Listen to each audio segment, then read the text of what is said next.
We all have this spark that makes us wake up every day and do what we do. The things that I'm doing when it comes to impact female founder, raising strong community, having a fund that invests in diverse team and female founder is a need, is not something that's nice to have.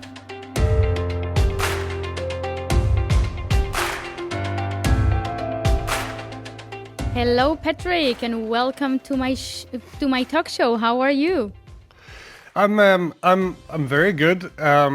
Taking the circumstances, I'm a little bit recovering from this, COVID thing. So, if my voice sounds a little bit like whiskey oriented, it's not because unfortunately I don't have any whiskey. I only get juice and coffee. But that's why you might have a little bit of that going on there.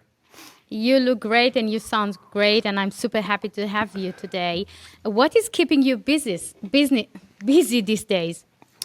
So, my day job here, with Favro, we just recruited a sales team out of Lithuania. We are truly scattered around the world. We were remote first already before COVID. And now during COVID, we simply just embrace that even more. So if I look at the last few the last 5 recruitments we've done, it has been, 3 salespeople in Vilnius. So that's a whole new team that we built. Today I had an onboarding call with this amazing programmer, Lisa, that we found in, Kharkiv in Ukraine. And I had an onboarding call with Bibi or George, who is out of Georgia. So now it is truly scattered across Europe. Fantastic. I'm super happy to see that you're growing. Since March 2020, when I saw this COVID-19 that you immediately start to talk about, I really had immediately the decision to convert everything to remote when it comes to the team, and also all the activities of WLOUNGE that we transferred to online. The team is coming to the office once or twice a week. And I would love to ask you, I know you dived really into this topic, and I see that you're very motivated about this. How you deal with this situation? Well, I think the answer how we dealt with it was that's quite simple. We I remember so well, this time last year when it hit, it was, if I can just expand a bit on that, because it was a bit dramatic on the personal front, because I was invited. So it had all started to happen in China, as you remember, but it hadn't hit Europe yet. If we just go back, let's say a little bit earlier than now. I mean, we're in March now, but let's say in February. And I was at the wedding in Italy, and people were starting to talk about, this thing, that maybe this thing from China is coming here. And this is just when it started. And I was going straight to Venice Carnival, after, this wedding. And I remember, on that train, there was these poor, Asian guys from, I think they were from South Korea. And on their backpacks, they had this sign saying, we're not Chinese, Oh my God. And I went to Venice Carnival like I do every year because I love masquerade parties. And we could only stay in one day because they went out and say, okay, we're shutting down the whole festival. Everyone got to go home. This is going to be a big crisis. And, I come back to Sweden. In Sweden, no one was caring at the time. And then when people was coming back from the kind of this, we call it winter holiday, where people have been skiing in the Alps, the whole thing just exploded in Sweden. So what happened then, for Favro was that we saw a lot of chaos, in the market. So the biggest problem for us was that a lot of big companies, suddenly they were like, well, we're not going to buy anything right now because we don't know what's going on here. We started to see some smaller companies, some companies were quite quickly going out of business, actually. But all in all, a few months later, we saw that it became much more stable than kind of the worst way we could see it. And I think the reason for this is that we as a company we were remote first already before, and now we was just doing it 100%. So it's not that big of a difference. And many of our companies, they were of course. They had bought Favre in the first place to collaborate in an as professional and agile and modern way as possible you can online. But the difference was that they had done that before, driven by opportunity, and now it was suddenly necessity. So our customers were doing really great. I'll give you an example. We have so many game development studios, and game development's been like one of the best industry you can be in right now, because what do people do when they have to stay home? Well, they play computer games. It's like, that's what I've been doing. Normally I would go to some masquerade party or visit some friends, every weekend. And now I'm playing computer games mostly with my colleagues, and so that's been pretty radical shift in my life. But that's more on the personal side. But so yeah, I think many of our customers were quite well prepared, but not because they were prepared for COVID, because they had pursued this as an opportunity already before, and now boom, it became a necessity. So keeping talking about necessity, and absolutely that's what we saw. I mean, it's already almost a year. How you see, as Patric, in a personal level, and also as the founder of Favreau, what will be the future of work? How you really can visualize this? Yeah, so I think, I think what's important to remember here is that the COVID kind of like accelerated trends that were already happening. So the way I like to think about it is that, the future work came early. That's the way I see it. We were going in this direction anyways. And the reason we were going in this direction was that, the world is truly global, and especially for more progressive companies, it is truly global. And I obviously been very much into agile management, agile software development for a long time, and of course many coaches will say, well, you should really be in the same room, but then you have the factor of talent. People often think that, you're recruiting these programmers in Ukraine because they're so cheap. That's actually not, well, to begin with, they're actually not that cheap. And secondly, it's not about that. It's about access to talent. It's being able to recruit, truly brilliant people, independent of where they are in the world. So there's a company perspective to this. Is that, okay, you really want to find the best talent independent on where they are in the world, and you don't want to be limited by geography. But then you have the perspective from the individuals, the individual, humans, where people also want to have more flexible lifestyles. I was speaking with this friend the other day, he just got the vaccine, and who's then able to actually travel, even though it's, these times a lot of travel is shut down.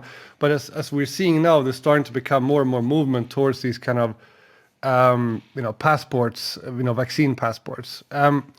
So basically, we can talk about, Gen Z or whatever, but basically people want to have more flexibility in their lives, and employers want to have access to talent. When you talk about flexibility, I talk about, are you sure that people really know how to motivate themselves? You hire people from different countries, different cultures, you bring them together for the same mission. No one can say it's very, very easy. Something has to be the glue that connects everyone. How we keep ourselves human, being human still. Yeah. So, I can unpack quite a few different questions in what you said there. So I know. So I think when it comes to, we are definitely entering in. Okay, so what one perspective on kind of what you said is that the winners in this future are people that are self-motivated. If you yourself are able to motivate yourself to be motivated, if there's the right match between you and the job that you're pursuing, or the mission you're pursuing, if we think about this in a wider sense, and then of course employers being able to provide that. I think in the end of the day, it's a lot about autonomy, and I think it's not a fair future in the sense that the losers will be the ones that are not able to operate in a very autonomous way. I mean, this is a little bit of a far-fetched comparison, but I remember, was speaking with my father, because, when he was young, it was compulsory military service. So, all men had to go into military service. And one of the things he often points out is that he said that was the savior for many young men, that were a little bit in trouble. They did not do very well in school. There was some family troubles. They were definitely on a way towards a path in life that might include criminality and things like that. And then they get into the military, and suddenly the world has structure. It has rules. You don't have to. Someone is simply just telling you what to do, and if you do it, you've done well. So it's also a positive reinforcement in that sense, and that kind of saved many guys. And I think there's a lot of truth in that example. He's not the only one I ever heard say that, actually, and in many ways, the world we're moving into is almost the opposite of that. That it's almost like you need to have the privilege of motivation. And if you haven't, so for the people that have that self motivation, the future is very bright. We are going in a good direction. But I do, if we're going to be honest here, it's not perfect for everyone. And that's more a political question. We have to find a way to deal with that. Yeah, like Elon Musk mentioned, like if you need to be motivated, just don't do it.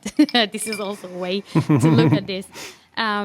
You started years ago as entrepreneur. Actually we met first time in Berlin while I was joining your workshop when you talk about agility in VC, in startups, in corporates, and you are still an entrepreneur. You're building your new company, or not new, but second company. But, we were both actually started in the gaming and toy industry, which is actually nice. And now, what I see is you launch a company, but you brought it from scratch to an exit. And this is something that I would love to hear from you also as inspiration for our listeners, because, we are in Germany, we are in Europe, we don't see enough exits happening here, and, working very deeply in the VC world and M&A world. And we all, as we mentioned, we talked before, we are on the same community. Can you share more about your journey, the ups and downs, and also tips for those that listening to you? Yeah. Well, I mean, if we start in that whole end of motivation, it was such a fun company to start, the previous one called Handsoft. My two fellow co-founders, they have been part of a game development team since, they were very young, and brought that to being listed on the market.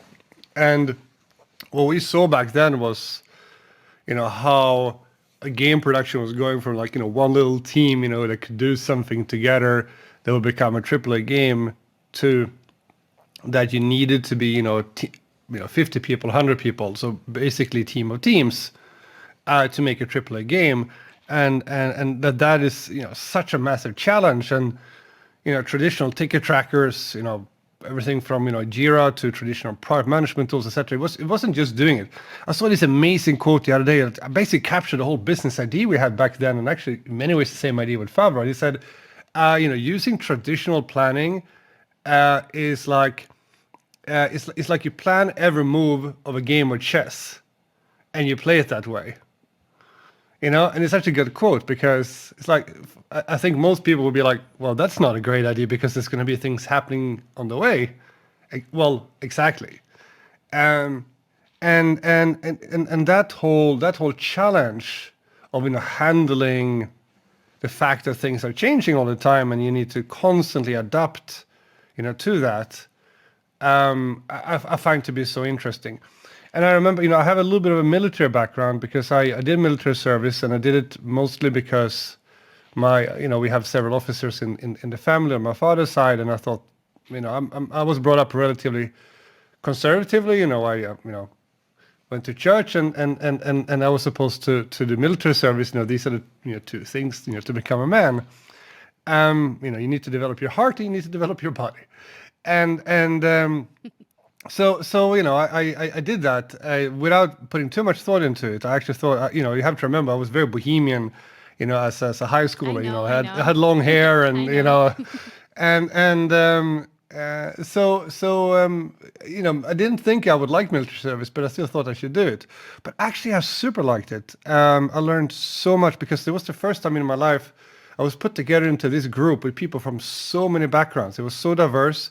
People from very underprivileged backgrounds who were, the machine gunnists on the platoon, to some people that had been, growing up in very, with a very privileged background. And suddenly, I'm in this situation where I'm supposed to earn all of these guys' respect and lead them under conditions that are pretty tough.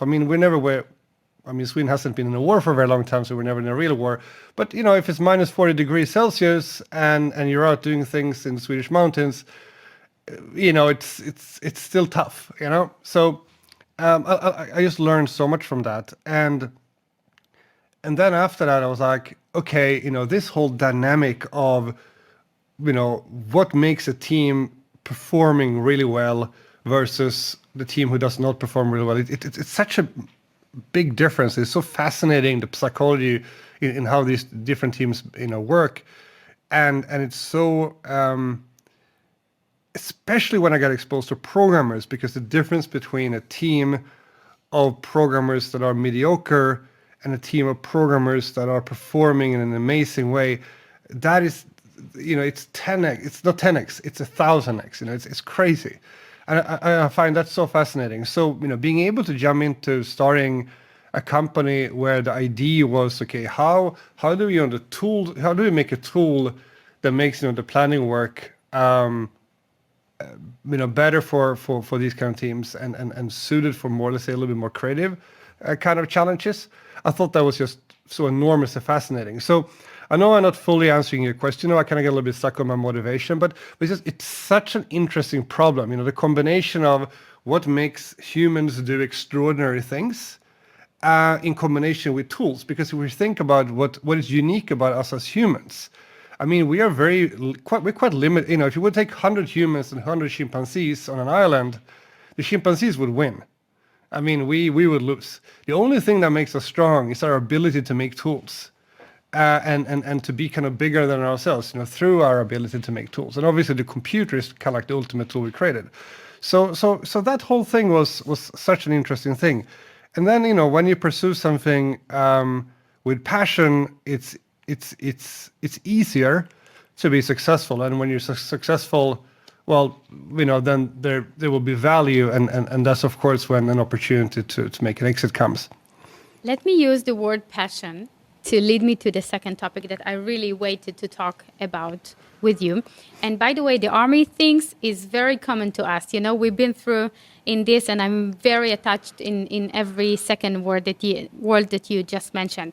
But, after you made an exit, you also started to invest. Mm-hmm. And I cannot tell you how many times I'm talking about this, as this is the second step that you have to do once you are successful, because this is for me, and not only for me, but this is, as a culture, is giving back to the society. And you're not only doing this, for doing this, this is truly the walk the talk, because you are really also investing in women, in female founders. And this is topic that I really want to ask you, in a sense of, what do you think is the status right now in Europe in general when it comes to the female founder? Wow, that's a big question.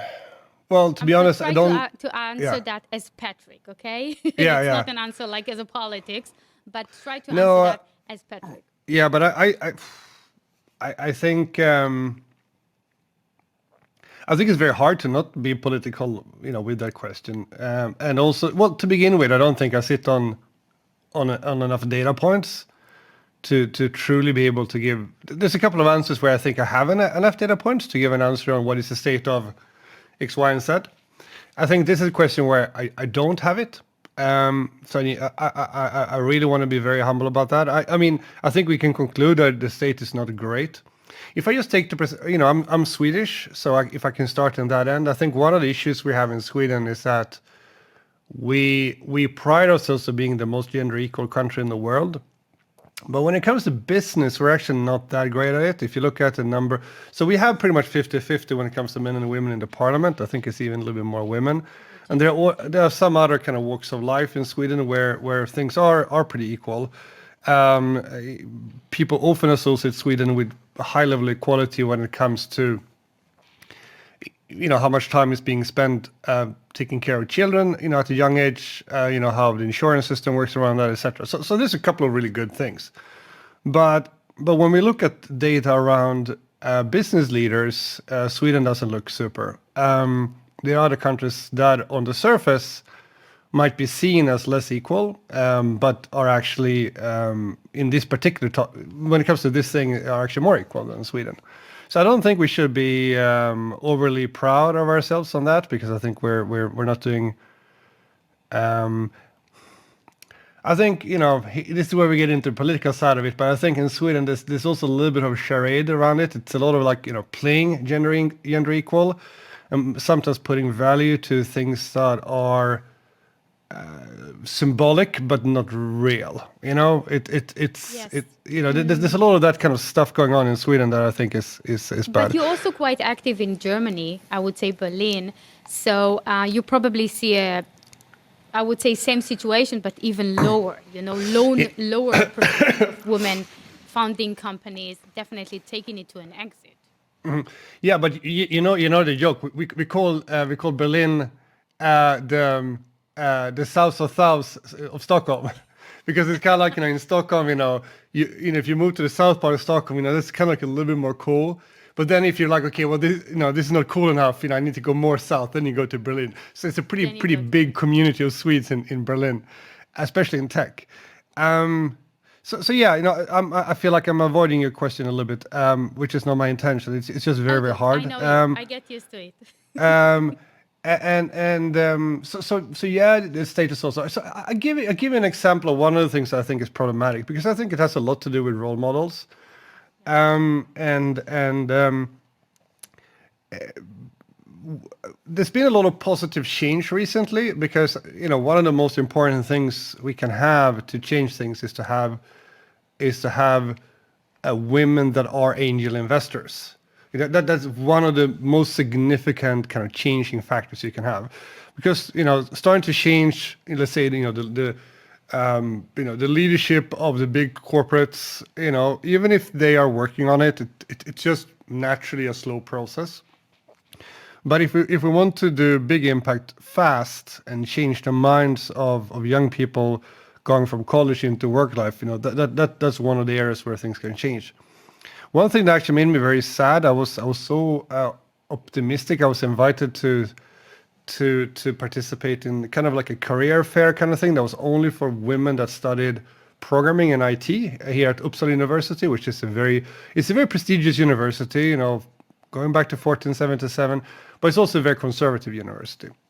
And one of the things that actually saddened me was that I was coming to this event with high hopes that we could recruit maybe some great women there to our development team, and attitudes have changed quite a bit in Stockholm. I would say that startups are way it used to be that you want to go to McKinsey, and now you want to go to like Spotify. So there's been a very positive change, and I think Berlin is probably ahead of us here, because Berlin it's just bubbling with it.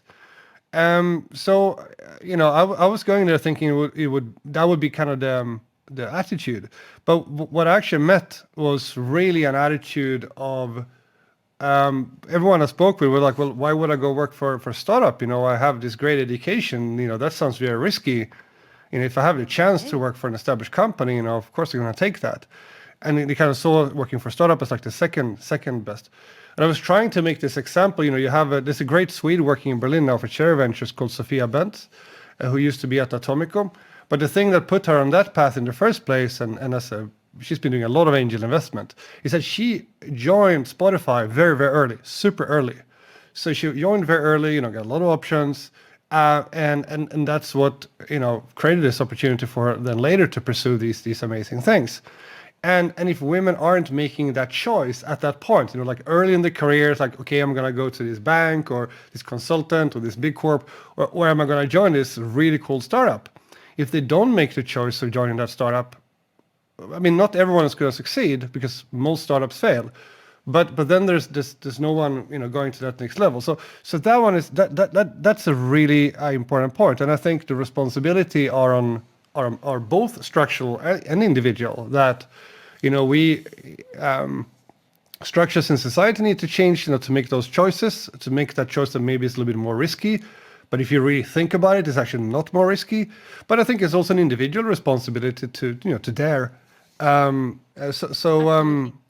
the best way to do that is just role models. But it's either like a positive circle or it's like a negative circle. It's a circle.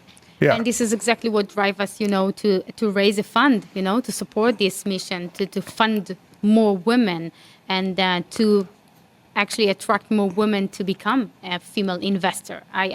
We are totally on the same page. I just have to say, that's so great, because if let's say that you invest in 10 women-led companies, and 2 of them go and become successful, and then do some exit, they're not going to go and play golf in Spain for the rest of their life. I mean, they will become angel investors, and then boom, Exactly. there you have it. That's exactly how this works. Exactly, but we're not inventing anything. It's happening in New York, Silicon Valley, and Tel Aviv for many years. This is why I'm focusing on what's happening in Europe, because it's a bit behind. Let's keep the conversation and the personal level, because I really like it. And I noticed something about you. You really keep surrounding yourself with successful women, in a good way, which I really find it fascinating. And I really want to ask you, where is it coming from? Or you don't even really see it as an issue? Well, I mean, for most part of my life, I don't think I ever thought about it. It's not until more recently anyone has pointed that out. But I think, sorry, I think it really goes back to my mother. I had such a great relationship with my mother when I was a kid, and my mother, she's retired now, but she's very strong, very very wise, woman. She was voted, best leader. She was working in government, but she was voted, best leader in the whole local government and stuff like that. So sometimes when I need leadership advice, I call her. And she doesn't really understand anything about tech. So as soon as we talk about tech, we mostly argue. but when it comes to leading people, she's still a big inspiration for me. So I think that kind of created this is kind of interesting, because I did actually study. I studied gender theory at uni because I studied social psychology, and then it was included to study a course in gender theory, and in a way that was it was almost like a bad experience, because before that I was more naive. I had like a more positive view of the world, which also meant that when I don't sometimes it's nice to not see bad stuff. Yeah. And then after I read this course, I studied this course, then I started to have a little bit more gloomy view of the world. Maybe that's good, but anyway, so it goes back, to that. And when I was a kid, I always had a lot of, I was equally having guys as girls as friends in the class, and sometimes the guys, they thought that these were like my girlfriends, and I was like, we're just friends. To be honest, I had there was many friends even before I got old enough to kind of get romantically interested, and it's just always been like that. And now at an older age, there's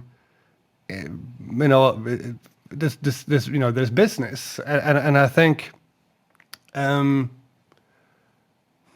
mean, people who know me quite well, they know I'm genuine, and also quite direct, which gets me into trouble sometimes. But what's interesting is that sometimes when it gets me into trouble, typically what happens over time is actually we tend, whoever I get into trouble with because I'm being direct, it tends to bounce back into actually an even deeper friendship, because most people are so, especially women, are so used to being lied to, and to put it very frankly, and just being not doing that, being honest, being direct, it earns you quite a lot of respect. Maybe not in a moment, but over time, it wins over time. But I'm not doing it because of by design, it's just, it's just the way I'm raised. And most of the times when I get into some kind of maybe an argument with someone, men or women, in the beginning, I typically don't understand. I'm a bit naive to why we're just talking about facts here. Why it's even a topic. Yeah, exactly. And I guess I never went to kindergarten. Maybe it's that I never learned the social game. In that way. I wasn't socialized in that way. I was socialized in science. I was just geeking down on those kind of things when I was a kid. This is actually answering many, many, many questions when it's always coming back to culture. You mentioned your mother, you mentioned the way you raised, and everything we're doing daily basis with our mission to see more success coming from women, more men supporting women. It's actually something that it's very hard to change because it's already too late. It has to start way, way before when it comes to culture and education. And I love when you being you, because this is, I think, what makes you very special as well. And when you are investing in women, I know you not only deliver the money, but you're really there to support her the long way, the journey of being a founder. Yeah. I think that's one of the key things as an angel, because very often as an angel investor, so all investors are always saying, hey, we bring more than the money. Yes, But same. it matters even more, when you're an angel investor. So the funny thing is that an institutional investor like a venture capital company, they actually have more people, they have the more resources, they actually kind of have the time to put something more in than just the money. But the thing is that as an angel investor, you're typically having an even more important role because you're much earlier. And if you're, I'm an angel investor in some teams that are incredibly experienced. So then, there's a lot of, then it's typically a bit more narrow, the kind of input they want from me. Maybe they have a vision for how they want to build their company in a very modern way, and that's what they want from me. But I don't need to help them with hey, this is how you build a company and how you deal with investors and stuff like that. But when I've been investing in a founder who's a first-time founder and maybe a first-time CEO, all of those things are like super critical. I remember I was at this business dinner at Slush, this great tech conference. This before COVID, obviously, and I was proud to tell some other angel investors at the table. It was a dinner for angel investors, and I was proud to say that I had been the first investor in a couple of companies, and I was boasting how well they'd done, and I was like, yeah, I was rooting for them. But the feedback I got from these other angel investors that were a little bit more senior than me, they were like, no, you should never be the first investor. You should always have. You should always do it together because how you hedge the risk and blah blah. And they had a lot of extremely rational arguments for that. I'm not going to say they're wrong, but every founder, there's no check you remember more than your first. Big time. And very often there's very few people that have been having such a big impact as that first investor. So 100%. it's a privilege to be in that position. If you're doing this for anything a little bit more than just the money, you do want to be in that position, because now you suddenly have. It's a little bit scary because at the same time, as an angel investor, you really don't have much time to help. But it's you are in a position of impact, and this of course then leads us back. Imagine if we could have more women that would be the person in that position of giving that first impact, because that's what influence happens for real. This is what we're working very hard to have as a reality as soon as possible. Patric, it's always a pleasure to talk with you, and we can absolutely keep talking about this topic forever, as always, but hopefully next time when you will come physically to Berlin and we can sit together. Any motivation or important words from your side before we say goodbye?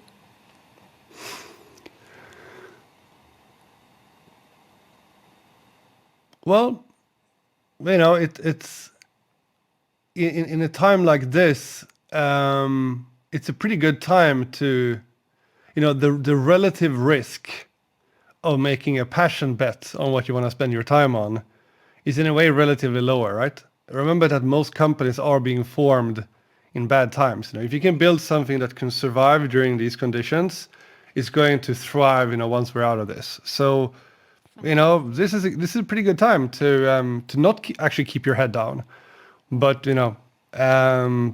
pursue that company you haven't started yet. And many times during this conversation, you mentioned the word dare. And I want to finish our great conversation with it. Really dare to do, dare to risk a bit, dare to calculate your risk. And absolutely, I'm very, very happy to have you on my podcast, on my talk show, and as a super early first speaker. Thank you so much, Patric. It was really grateful. Great. Thank you so much. It was a pleasure being here.